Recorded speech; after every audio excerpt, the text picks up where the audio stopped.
የቶች እነዛ እናትና ልጅ አንቺ ጀዘብሽ እንዴ? ከመቼ ወዲህ ነው ቡራ እናት የሆነው? ይቅርታ በእናትሽ አባት እነዚህ ማለት እኮ ነው አይደሉም።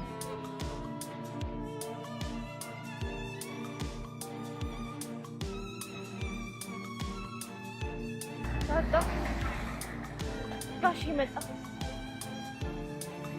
እንዴ? ቡራ መጣ። ምሳሌስ እንጃ እንዴ? ምሳሌስ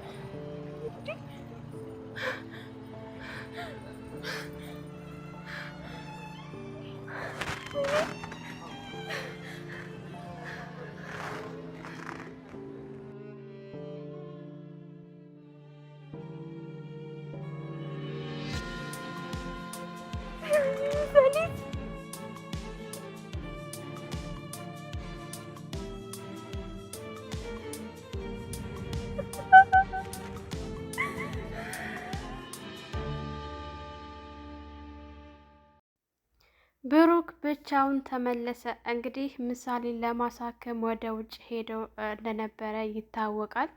ብዙ የለፋላትና የደከመላት ምሳሌ በህይወት አልተመለሰችም። በጣም የሚያሳዝን ነው።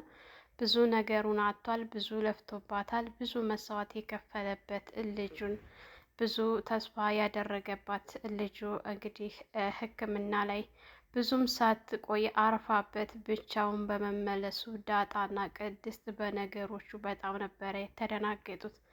ሁልጊዜም ደግሞ በደወለ ሰዓት ቅድስት ስለ ምሳሌ ስትጠይቀው መልስ መልሶላት አያውቅም ነበረ። ነገሩ ለካ እንደዚህ ስለሆነ ነው። ቅድስት እንደተኛች እንግዲህ ምሳሌ ነጭ ለብሳ አይቻታለሁ ስትል ዳጣ ደግሞ ይሄማ መልአክ ሆናለች ማለት ነው ሲባባሉ ነበር። ይሄ ራሱ ምሳሌ አንድ ነገር እንደሆነች የማንቂያ ደውል ነበረ። መገመት ይችሉ ነበረ። እንግዲህ እነሱ እንዳሰቡት አልሆነም። ምሳሌ ተሰናብታለች። ምሳሌን ትቶ ብቻውን ሲመጣ ነገሩ ግራ ጋብቷቸው በማልቀስ ነበር የተቀበሉት። ብሩኬም እንግዲህ እኔ የቻልኩትን አድርጌያለሁ፣ ከእኔም አልፎ እናንተም የቻላችሁን አድርጋችኋል፣ ምሳሌን ለማትረፍ አልቻልንም በማለት በእንባ ሲራጩ ነበረ። ሰላም ሰላም! ውድና የተከበራችሁ የቻናላችን ቤተሰቦች እንኳን ሰላም መጣችሁ። ላይክ፣ ሸር፣ ሰብስክራይብ እያደረጋችሁ እንግዲህ በባለፈው ሳምንት ሞገስና ዳጣ አብረው በሆኑ ሰዓት እነ ማህሌትና ዝና እሱን ለማስገደል የላኩት ሰው ነበር። ግን ሁለታቸውም አይተውት ስለነበረ ሞገስም መሳሪያ ይዞ ስለነበረ ቀጥ ብሎ ወደ ሰውየው ጋር ነበር የሄደው። ከዝና ጋር እየተደዋወሉ መጣሁ ይጠብቀኝ፣ እዛው እንዳትንቀሳቀስ እያለ ቦታ እየነገረው ባለበት ሰዓት ሳያስበው ከኋላው ሽጉጡን ሲደቅንበት እጁን ወደ ላይ ባደረገበት ሰዓት እንግዲህ ወደ ታች አድርግ፣ ምንም እንዳትንቀሳቀስ ትበላሻለህ ብሎ ሲለው እሱም እሺ በማለት ዝና እንደላከውና የተላከውን አንድም ነገር ሳይደብቅ እውነታውን ስለተናገረ ብዙም አልጎዳውም። ያው የተወሰነ ደብድቦታል፣ ለቆታል። ስልኩንም ተቀብሎት ለዳጣ ስፈልጊ ሽጭው፣ ስፈልጊ ከስከሽው፣ ሲሙን አውጥቼዋለሁኝ ብሎ ነበረ የሰጣት። ዳጣም ሁለተኛ እንዲህ አይነት ነገር ብታደርግ አሁን በህይወት አንለቅህም፣ አሁን በሩህህን ነው የምንነጥቅህ ስትለው እሱም እሺ ሲል እሺ ላንዴ ደግሞ በማለት እንግዲህ እሷም አንድ ጊዜ ገብታለት ነው እየሄደችው። ያው ዝና ወደዚህ እየመጣ ስለሆነ የግዴታ መሄድ አለብን ከዚህ ቦታ ብሏት ሁላቸውም ተበታትነዋል። ዳጣን እየተከታተላት ሰው እንደሚከታተላት ሰው ስላደረጉበት በቻልሽው አቅም ከቤት እንዳትወጪ ራስሽን ጠብቂ ብሏት ነበረ የተለያዩት። እንግዲህ ዝና ወደ ቦታው ሲደርስ ልጁ ተደብድቦ ራሱን ስቶ ነበር ያገኘው። ልጁን ወደ ሆስፒታል ወስዶ ከማህሌት ጋር ነበረ የደወለላት። ማህሌትም ነገሩ ግራ ገብቷት ነበረ። ቆይ እንዳንቺ ደደቦች ናቸው እንዲህ ሁላቸው? መሀይምነት ከአንቺ ነው የሚጋባባቸው አይደለም? በቃ አንድ ነገር እንኳን ስራ መስራት አትችይም። ሁሉ ጊዜ እንደ ደደብሽ ነሽ አንቺ ደደብ ምናምን እያለ ሲጮህባት፣ ነገሩን አስረዳኝ እንጂ ምን ብለህ ነው ዝም ብለህ የምትጮህብኝ? ነገሩ ስላልገባኝ ብታስረዳኝ ስትለው አንቺ መቼም አይገባሽም ደነዝ ነሽ ሲል እና ሲጮህባት ነበረ። እንግዲህ ዳጣ ወደ ቤት ከተመለሰች በኋላ ቅድስት ጋር አንዳንድ ነገሮችን አዘጋጃጅተው እንኳን ሰላም መጣሽ ምሳሌ፣ እንኳን ሰላም መጣችሁ ጋሺ ብላ ዲኮር ምናምን አድርጋ ስጠባብቀው፣ እንደዚህ እኮ ዲኮር በዲኮር ከምታደርገው ቤቱን ይልቅስ ክችን ገብተሽ የጣፈጠ ምግብ ብትሰሪላት ምናልባት ምሳሌም እኮ የአንቺ ምግብ ናፍቋት ይሆናል ስትል በሰበቡ አማይ ተብላ ምናምን ስትላት ነበር። አረ እንደዛ አይደለም ቅድስትዬ እያለቻት እንግዲህ ሲያወሩና ሲጫወቱ ነበር። ግን የምሳሌ ነገር በጣም እያሳሰባቸው ነው። ምክንያቱም ከሄዱ ጀምሮ አንድም ቀን አውርተዋት ስለማያውቁ ነገሩ ፈራተባ እያደረጉ ብቻ በህይወት እንድትመለስ ጸልይ እየተባባሉ እሺ እየተባሉ በመካከልም ደስ ሲላቸው እየተጫወቱ የምሳሌ ነገር ትዝ ሲላቸው እየከፋቸውም ነገሩን አዘገጃጅተው ከጨረሱ በኋላ እየጠበቁ እንግዲህ ወደ ኤርፖርት አብረን ነው ሄደን የምንቀበለው፣ ምክንያቱም ሞገስ አልሄድም ብሏል ስትላት፣ እንዴት አሁንም እንዳኮረፈው ነው ማለት ነው ስትል፣ አይ ያው ቢያኮርፈው እንዳኮረፈ እንደተቀየመ ነው እንጂ ግን አልጠላውም እያለች፣ እሱማ እንዴት ይጠላዋል? ብዙ ነገር እኮ ያደረገለት ብዙ ነገር የሆነለት ነው። መቼም ሊጠላው አይችልም። እነሱ አይለያዩም፣ ለተወሰነ ጊዜ ነው ምናምን ስትል ነበር። ሞገስም ወደ ሉላ ጋር ሲሄድ ሉላ የዝና ሰዎች እንዳገኙት ሲነግራቸው ቅድስትንና እሱን አግኝተውት እንደነበረ፣ ነገር ግን እሱ አስፈራርቷቸውና ልጁን ደብድቦት እንደመጣ ሲነግራት፣ አየህ አይደለ በቃ እኛ ይህንን ሀገር እስካለቀቅን ድረስ ምንም ሰላም አይኖረንም፣ እባክህን እንልቀቅ ስትለውም እሱ በጭራሽ ከተወለድኩበትና ካደግኩበት ሀገር መልቀቅ አልችልም፣ ምክንያቱም ከአሁን በኋላ በቃ አልሸሽም፣ ወዴትም አልሸሽም፣ የመጣውን ነገር ለመቀበል ዝግጁ ነኝ፣ እጋፈጣለሁ ብሎ ሲላል፣ ተው እባክህን ሞገስ ብትለውም እሱ ግን በጭራሽ እንዳታግጂ ነበር ያላት። እሷም አማራጭ ስላልነበራት ዝም ስትል፣ ይልቁንስ እነ ምሳሌ ነገ ይመጣሉ ስትል፣ እንዴት ደስ ይላል፣ ምሳሌ ተሽሏት ነው የምትመጣው ስትል፣ እሱን የምናውቀው ነገር የለም ግን ነገ ወደ ሀገር እንደሚገቡ ደውለዋል ብሎ ሲላት፣ በቃ ሄደህ መቀበል አለብህ ስትለው፣ አይ በጭራሽ አላደርገውም እያለ ባለበት ሰዓት፣ አየህ ሞገስ ምሳሌ ሕክምና ባትሄድ ኖሮ ትሞት ነበር፣ እኔን እኮ አላጣኸኝም፣ ዞሮ ዞሮ አገኘኸኝ ስትለው፣ እሱ ግን በፍጹም አንቺን አሳልፎ ሰጥቶማ በፍጹም ልቀበለው አልችልም ብሎ ሲል፣ ቆይ አንተ ግን ክደኸው አትቅም? ከዚህ በላይ ክደኸው ይቅርታ አድርጎልህ አያውቅም ምናምን ስትለው ነበረ። ያው ከዚህ በፊት እንግዲህ ከማህሌት ጋር የተኙበትን ሁሉን ነገር ያውቃል። ነገር ግን ለልጁ ሲል ይቅርታ አድርጎለታል ጓደኛው ስለነበረ ሞገስ ያንን ማሰብ ነበረበት። ግን ሁላችንም የራሳችን ነው እንጂ የሰው አይታየንም።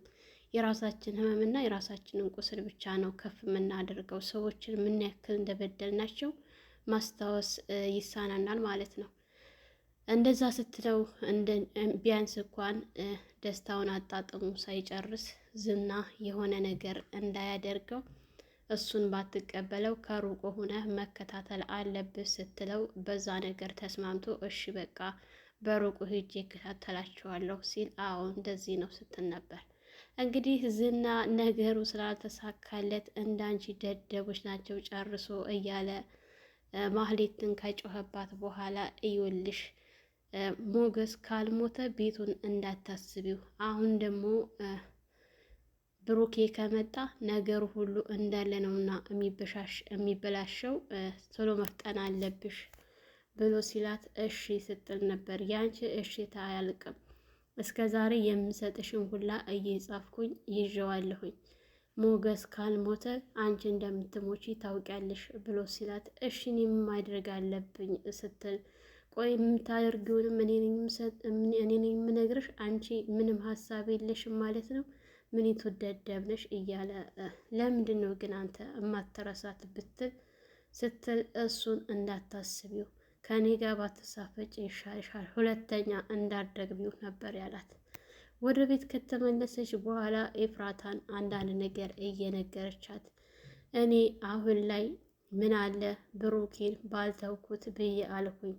ብሩኬ እኮ ምንም ያጎደለብኝ ነገር የለም፣ አሁን ነው ሁሉ ነገር የታወቀኝ ስትል፣ ኤፍራታ ለምን ይቅርታ አትጠይቂውም? አሁን ሲመለስ በቃ ይቅርታ ጠይቂው ብላ ስትላት፣ እውነት ግን ይቅርታ ብጠይቀው የሚቀበለኝ ይመስልሻል? ስትል፣ ምናልባች የሚወድሽ ከሆነ ይቅርታሽን ሊቀበልሽ ይችላል ስትላት፣ አታስቢው፣ ሁለተኛ ይቅርታ ሊያደርግልኝ ይችላል እንጂ ነገር ግን እኔን እንዲወስደኝ አይፈልግም። ከአሁን በኋላ እኔ ሚስት ማድረግ እሱ በጭራሽ አይፈልግም። ያቺ ቅድስት እያለች እኔ ራሴ አንቄ ገላታለሁ፣ ሞገስንም አንቄ ገለዋለሁ፣ ዝናንም በእጅ አድርጋለሁ ስትፎክር፣ ይሄ ከዝና ጋር የምትሳፈጭውን ነገር ተይ። እኔ እንዳውም ከሱ ጋር የምሰሩ ስራ ራሱ አያስደስተኝም። አሁን አንቺ እኮ ሞገስን ብትገሊው ዘብጥያ ወርደሽ እስር ቤት እንደምትታሰሪ አታውቂም?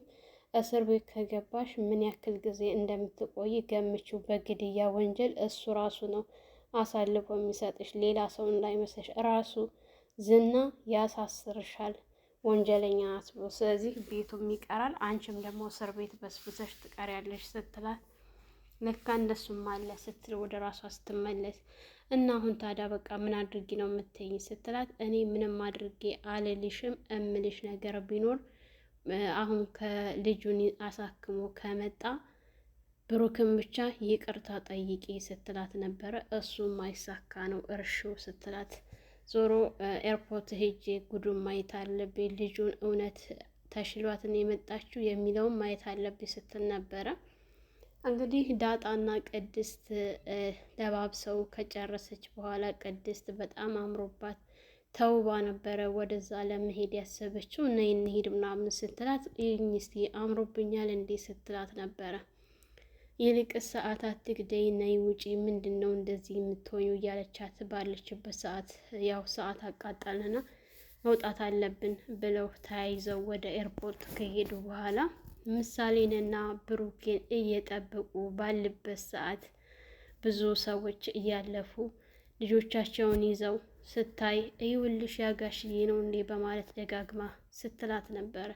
እረ እሱ አይደለም አንቺ ያምሻል እንዴ እያለቻት ባለችበት ሰዓት እንግዲህ በጣም በሚያሳዝን ሁኔታ ብሩኬ ብቻውን ሲመጣ ስታየው፣ ሁለታቸውም ዳጣም እንዲሁም ደግሞ ቅድስት ደንግጠው እንዴ ምሳሌስ እያሉ ነበረ በተደጋጋሚ ይጮሁ የነበረው።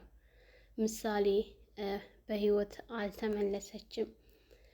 ምክንያቱም ምሳሌ ብትድን ኑሮ ቶሎ እንደዚህ በፍጥነት አይመለስም ነበረ። አሁን በቅርብ ጊዜ ሄዶ ወዲያው ሲመለስ እነሱ ራሱ ማሰብ ነበረባቸው። እውነት አሁን ተሽሏት ሕክምና ጨርሳ ነው ወይስ ብቻውን ነው የሚለው በጣም ግልጽ ነበረ፣ ግን እነሱ አልመሰላቸውም። እንግዲህ ሞገስ ጓደኛውም ለብቻው እያየና እየተመለከተ ነበር። ሞገስም ለብቻ ሆኖ እያያቸውና እየተመለከታቸው ነበር። ነገሩ በጣም አስገርሞት እሱም አፉን ይዞ ነበር የቀረው። ብሩኬም ወደ እነ ቅድስት ከተጠጋ በኋላ ምሳሌስ ብለው ሲሉ ምንም ማድረግ አልቻልኩም፣ እንግዲህ እየቻልነውን ያክል ጥረናል፣ እሱ አልፈቀደውም፣ እሱ አልሻውም፣ ምንም ማድረግ አልችልም፣ ምሳሌን ይዤ መምጣት አልቻልኩም እያለ ሲያለቅስ፣ ሁላቸውም አንገት ለአንገት ተያይዘው ሲላቀሱ ነበረ። በጣም ነው የሚያሳዝነው።